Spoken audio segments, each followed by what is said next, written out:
Hello, everyone, and welcome back to the AIM on MS&T podcast. I'm your host, Kate, and I'm so glad you have joined us today. If you are new here, let's catch you up.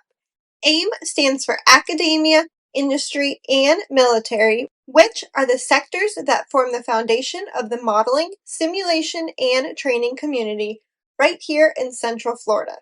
Together, they make up what is known as Team Orlando, a collaborative partnership driving innovation and mission readiness through MS&T. Each episode, we sit down with leaders and innovators within the MS&T world to talk about what's new, what's next, and why it matters, especially to our Team Orlando community. Whether you're deep in the field or just curious about one of Orlando's biggest industries, second only to the theme parks and hospitality industry, we're here to keep you informed, inspired, and part of the conversation. Looking to boost your visibility ahead of major industry events or just get your company's name out there? Team Orlando News just launched its 2026 Spring Advertising Special. Get bonus exposure with packages that include spotlight features, podcast ad reads, and newsletter placements. But hurry, offers are only available for packages purchased by June 1st. Email advertising@teamorlando.org to learn more and secure your spot today. Today, our guest is Dr. Winston Schoenfeld, Vice President for Research and Innovation, as well as a Professor of Optics at the University of Central Florida. Thank you for joining us today. To get us started, can you tell our audience a bit about yourself? Please walk us through your career journey and what led you to where you are now. Yeah, thanks. I would say first I had a very non-traditional career journey. I went to graduate school planning to be a professor, and before I finished out my PhD, I was already starting my first tech company. So I started my career actually as an entrepreneur, which wasn't how I started thinking. I went on to I started a company, tech company, worked for another company, and then for some reason decided to do another tech company. And with my third son on the way, finally decided it was time to put a little more time into my family, which was, a very important thing to me. And so 22 years ago, actually this month, I came to UCF and took a faculty position at Creole College of Optics. And, thinking I'd have more time for my family or more time, that was only partially right. And it's the same amount of time, if not more time, but it's a lot more flexible. So, I don't know if the joke was on me, but in the end, I was able to make a good career transition. That's great. Very productive time as a faculty. And then I think my kind of entrepreneurial spirit and strategic thinking slowly migrated me into probably a little more than a decade ago. I started getting asked to take on some administrative roles. It just keep going, escalating over time to my current role now as the Vice President for Research and Innovation. Now that we have some background, can you please describe your role at UCF and the work you lead here? Yeah, so in my role, I'm really responsible at a high level for the UCF research enterprise. This includes overseeing the Office of Research and its operation, as well as the strategic vision and direction of UCF and research as a whole. From the operational standpoint, I support researchers in their effort to capture sponsored research from federal, state, other industry sources. In terms of the Office of Research, it's really, we manage proposal submission, award and contracting processes, post-award accounting compliance, contracts and grants, so all the operational elements of what it takes to have research activities at the university. Okay. And, my job is really just to ensure that that's an efficient and effective operation that supports our researchers so that they can do the great work they do and support the student activities that are part of that. And I would say that this is, very important, mainly because, leading these strategies and initiatives across the university that drive research is critical in not only ensuring that our talent across the university can reach its full potential, but also drives us towards our UCF strategic goals. Mm-hmm. We have a strategic plan. In fact, that led just recently to being qualified for preeminence as a state institution here, which was a big deal. Preeminence, the state university system in Florida has a designation of preeminence, and it has 12 metrics, and you have to meet 11 of the 12. It's things like graduation rates, research expenditures, et cetera. So it's both student success outcomes as well as innovation, patents, etc. And once you meet those, then you qualify for preeminence. And so right now there are 4 preeminent universities in the state, and we would be the 5th, which we anticipate happening later this year. And then, of course, we have the ambition to become an AAU eligible institution, which is, again, is a prestigious type label that you can get and has some significant indicators that are judged, many of which relate to research. And AAU is the Association for American Universities. I believe there's roughly 69 or 70 institutions across the U.S. that are part of AAU.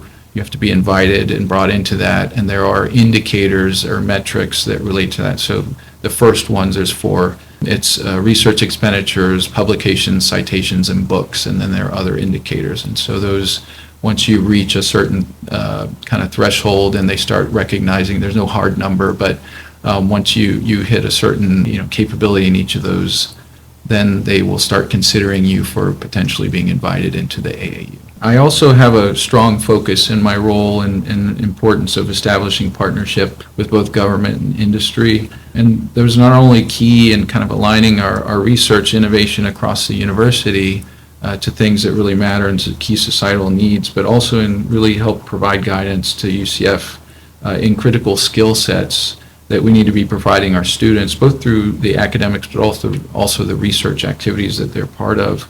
And that's what they bring to the future workforce. And I think, when I think about modern universities these days, the partition that we've had for many, many years where kind of industry does its thing and academia does its thing, we're really seeing that the two are having to kind of fuse together and be more cooperatively and directly involved. And you can see in the news, for example, we've had a lot more industry that's now coming onto our campus with BNY, et cetera. And I think, as part of my role, is also fostering those partnerships and stronger connectivity beyond just our academic fence.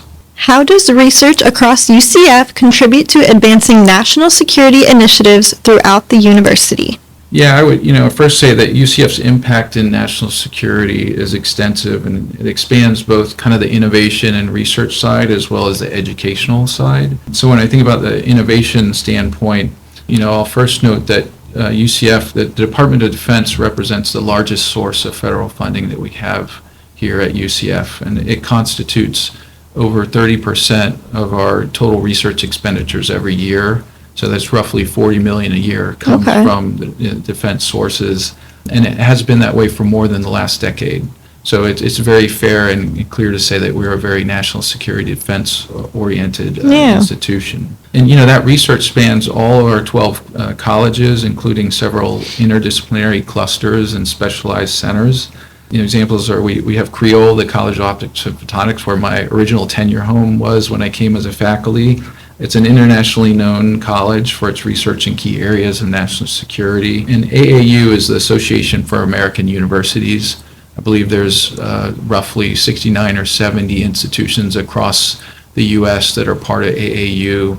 You have to be invited and brought into that, and there are indicators or metrics that relate to that. So the first ones, there's 4.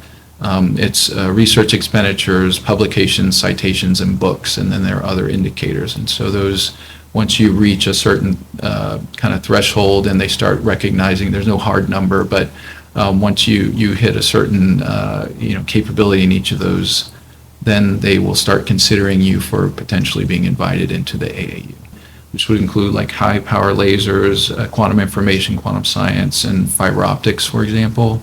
Also notable, last year we established the Institute of AI, which is has more than 25 faculty across 4 colleges and 9 departments. And that institute conducts work in many areas like computer vision, image analysis, and other AI technologies that have become increasingly important in recent years to national security. We've also joined the consortium of universities that comprise the Systems Engineering Research Center, or CERC. It's one of only 15 DoD-designated university-affiliated research centers, or UARCs, in the nation. So it's a great thing to be a part of. And our membership in that UARC allows our researchers to directly collaborate with DoD project sponsors on meaningful research in national security, with access exclusively to over $100 million in funds per year for the next 5 years. Wow. From a center standpoint, we have several centers that have research that's in excellence, that it's significant capacity to really impact national security. An example of that is our Center for Excellence in Hypersonics and Space Propulsion, which we call Hyperspace Center. That's supporting powerful, long-standing partnerships with the U.S. Air Force, Office of Scientific Research, which generally has about 20 million in research at any given time in active hypersonics research. I think I'll talk a little bit more about that later. We also run TISTEF, which is the Towns Institute for Science, Technology, and Experimentation facility. That's strategically located behind secure boundaries of the Kennedy Space Center and plays a critical role in UCF's Department of War and Military Research portfolio by providing a unique subtropical maritime facility for advanced experimentation, particularly in like high-power laser type applications. So, on the educational side, it's really about preparing the future workforce to meet our national security needs and ensuring that those students that are entering the workforce have the modern skill sets that they need to drive U.S. competitiveness. And so some of our key strengths in cybersecurity and cyber defense are very evident. We're designated as a National Center for Academic Excellence in Cyber Defense Education by the National Security Administration or agency. Since 2015, our UCF Collegiate Cybersecurity Competition team has won 6 national titles at the National Collegiate Cyber Defense Competition. That's great. And 5 DOE Cyber Force national titles as well. And I'll note that we're the only institution in Florida that has national titles with either of those competitions. In fact, last month, our team earned first place at the regional championships, so we're really excited. They won the best in defense category, and they're now on their way to nationals yet again. That's amazing. And, we have so UCF also has strong experiential learning opportunities that it provides to our students through partnership. And this happens directly through involvement of undergraduates in research, as well as internships through programs such as our Lockheed Martin CWET program, which gives probably over 600 students a year internships at Lockheed Martin in areas of deep national security interest. To understand UCF's broader research priorities, it's important to look closely at one of its most distinctive strengths, modeling, simulation, and training. Why has UCF made MS&T such a key research focus, and how does it impact the overall research mission? Yeah, if you think about UCF, we were founded in 1963 really to supply the talent and innovation needs of the U.S. space program that was really emerging out at the Space Coast. And as a result, today more than a third of the workforce out at Kennedy Space Center are UCF graduates. Mm-hmm. And I think that same alignment and intentionality has really continued throughout UCF's history. And then, about 40 years ago, we established what became the Institute for Simulation and Training to support strong partnership with our defense entities that are here in the research park that's adjacent to the UCF main campus. Yeah. And, that was a strategic opportunity, and for decades now, we've been directly collaborating with modeling, simulation, and training efforts. They've regularly provided platforms that our defense partners use, and we're very critical. Today, modeling and simulation are now even more critical to our region's economic vitality and our national security. With the emergence of digital twins and AI, we're now seeing significant applications in many other industries beyond just the traditional national security. We're spanning into now healthcare, education, business, and even entertainment. This really led to modeling and simulation efforts across all of our colleges. And that's really important because it means we're now able to bring critical skill sets to students across all disciplines, which is very important these days. And this in turn not only benefits the research mission, but it also ensures that our students are modernized and ready to offer significant value as employees as they enter into the industry and the workforce. Building on that focus, it's also worth looking at the people directly involved in this work. What are some student contributions to federally funded programs or projects, and what are some of those impacts? Yeah, I think it's very important to note that students are a critical part of research. Much of the innovation that happens in sponsored research that's carried out at the university is done by graduate students or undergraduate students that are working in labs under the direction of our faculty members. And when you look at the publications and patents that UCF produces each year, students are among the authors that are directly involved and listed in that. And I would say this is also indicative of the strong coupling that exists between education and research. Research offers the students a pathway where they can apply the knowledge that they're learning in the classroom and create direct connections to the applications out in the real world. And, I have to say, I continue to get amazed at how innovative the students are these days. They really offer new ideas and approaches to, funded research that many of us, I would say, old timers might not have considered. And that's a very important part, is that inquisitive nature that they bring becomes very integral in kind of the innovative spirit that we try to look at the problem sets. And when you think about research impact, one of the measures is the patents that result from external funding and the work we do. And UCF is ranked among the top 20 worldwide public institutions in patent generation in the U.S. And, Wow. I would say we have typically over 60 patents per year every year. And again, the students are an integral part of the innovation that goes into those patents that then drive to outcomes and impact in the world. Now, UCF has been ranked number 1 in the nation for Homeland/National Security and Emergency Management graduate programs for the 3rd consecutive year.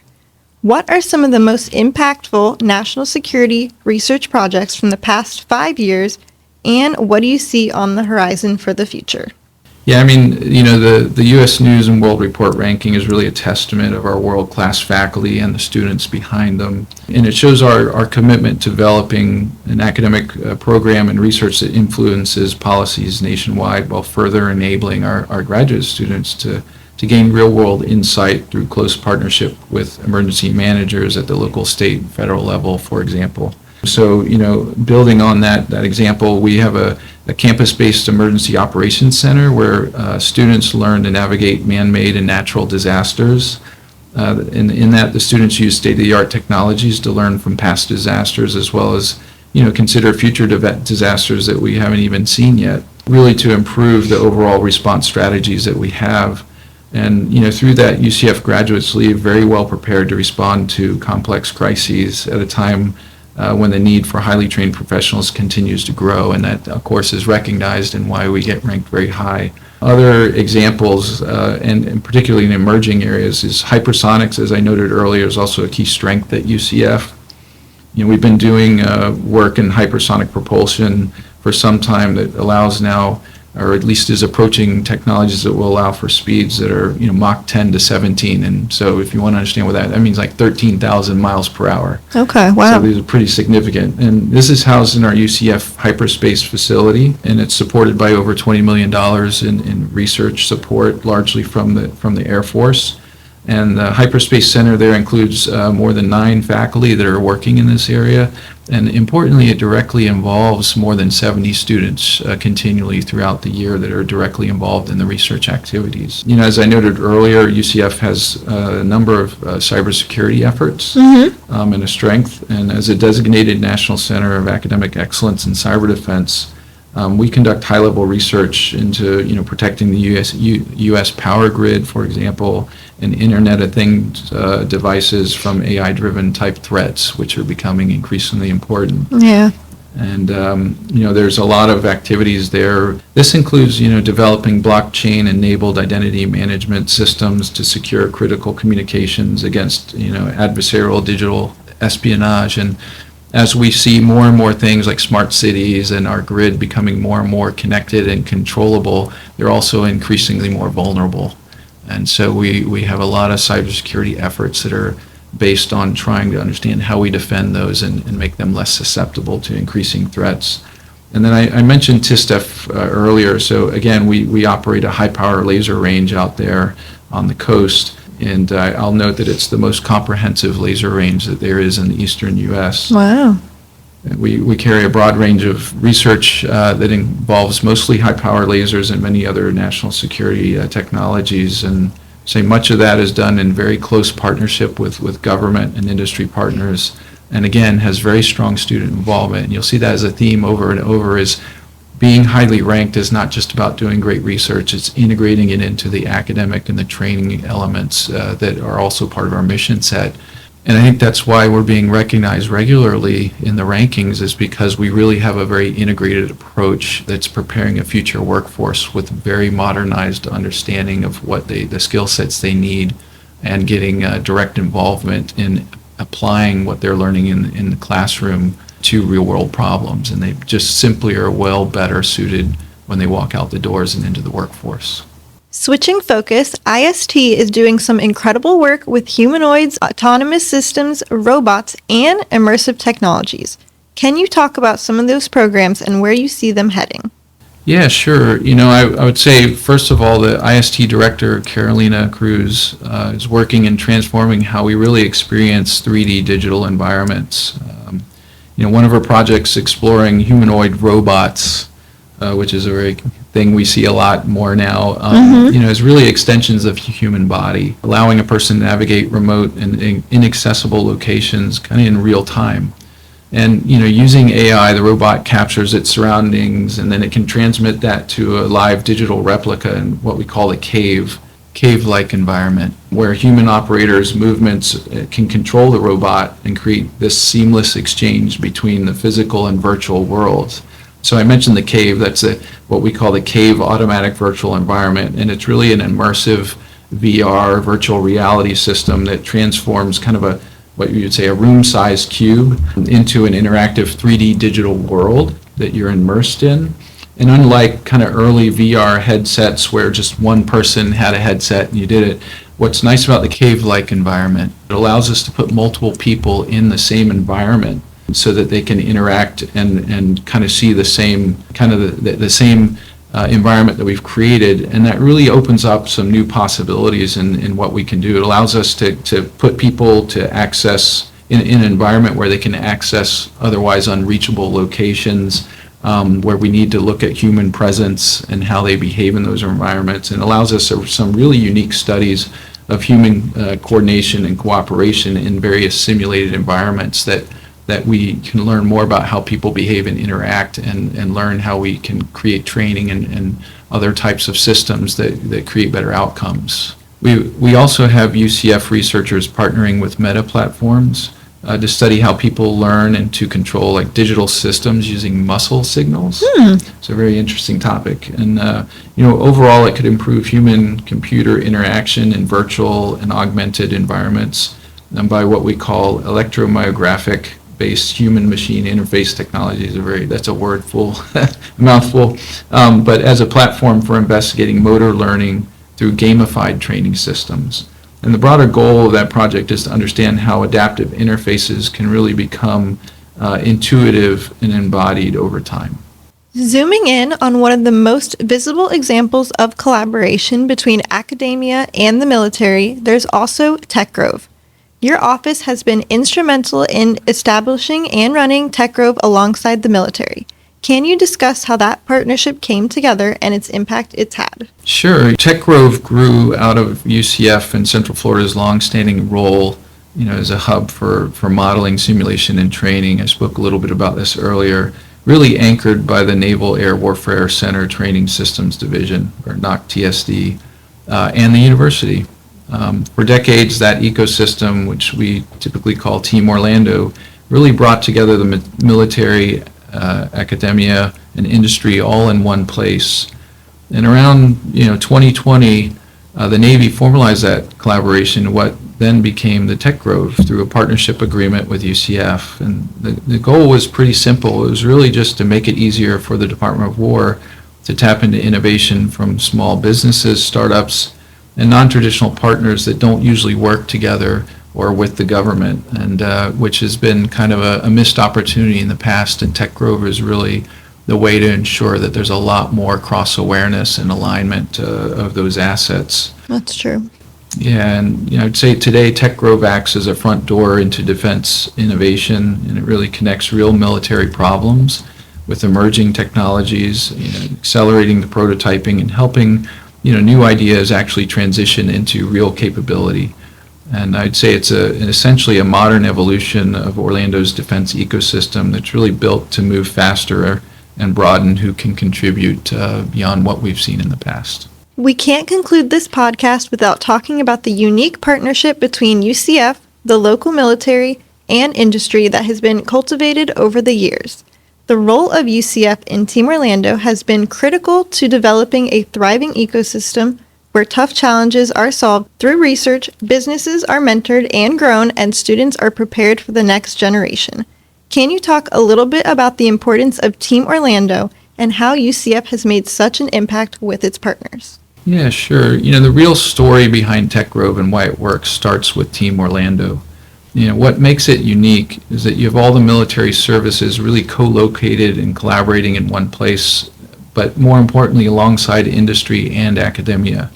And that level of kind of day-to-day integration across Army, Navy, Air Force, and others is rare.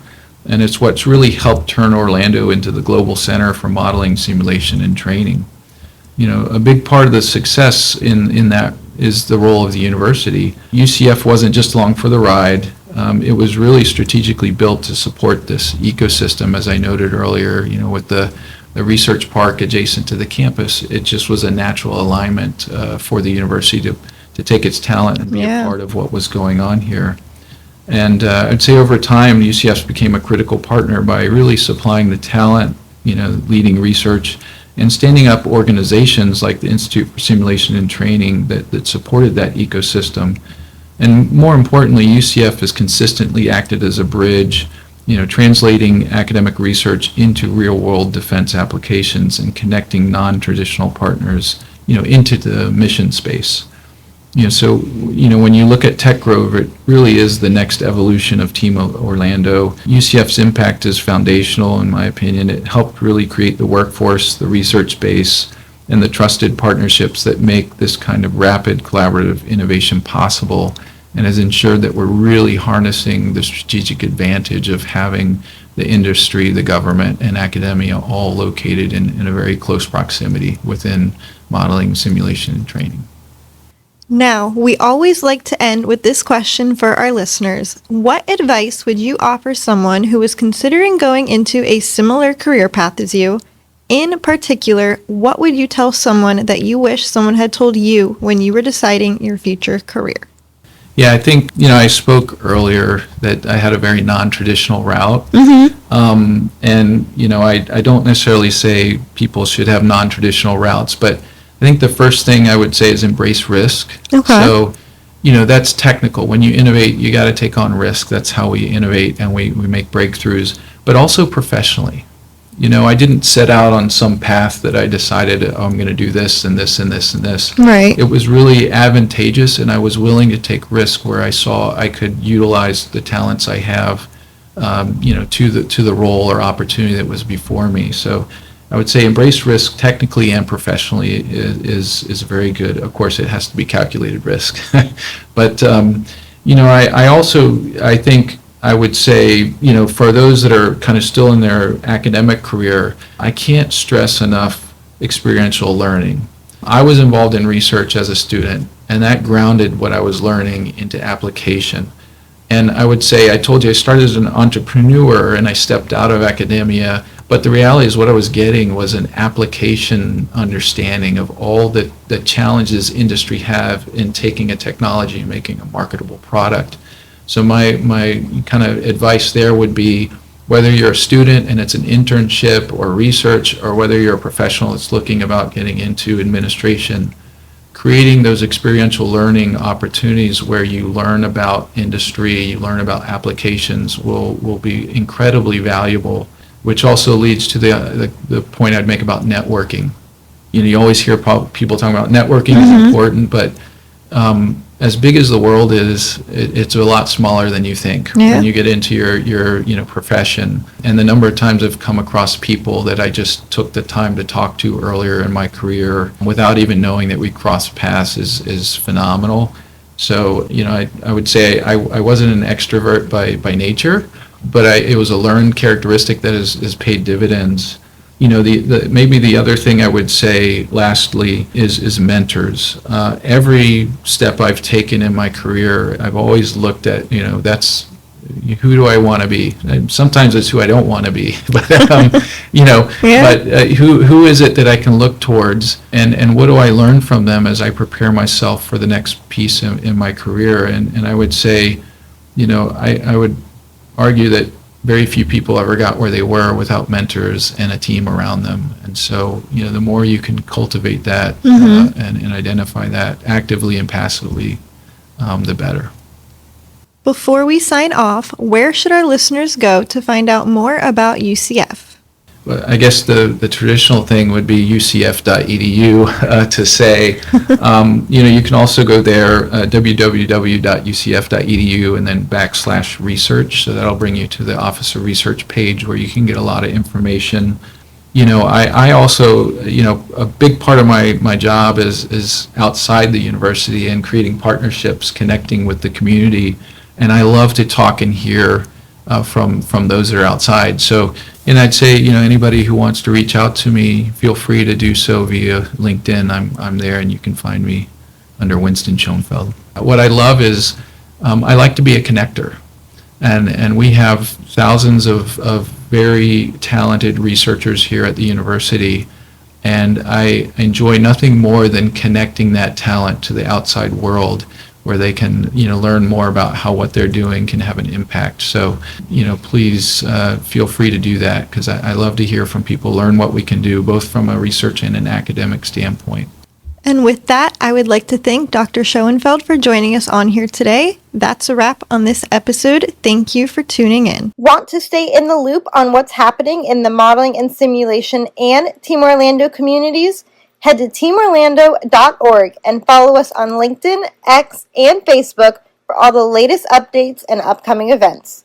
If you're looking to spotlight your organization or share your voice on AIM on MS&T, sponsorship and guest opportunities are available. Contact us. The information will be in the description. Don't forget to follow AIM on MS&T on your favorite podcast platform so you never miss an episode. I will talk to you all in the next one. Bye!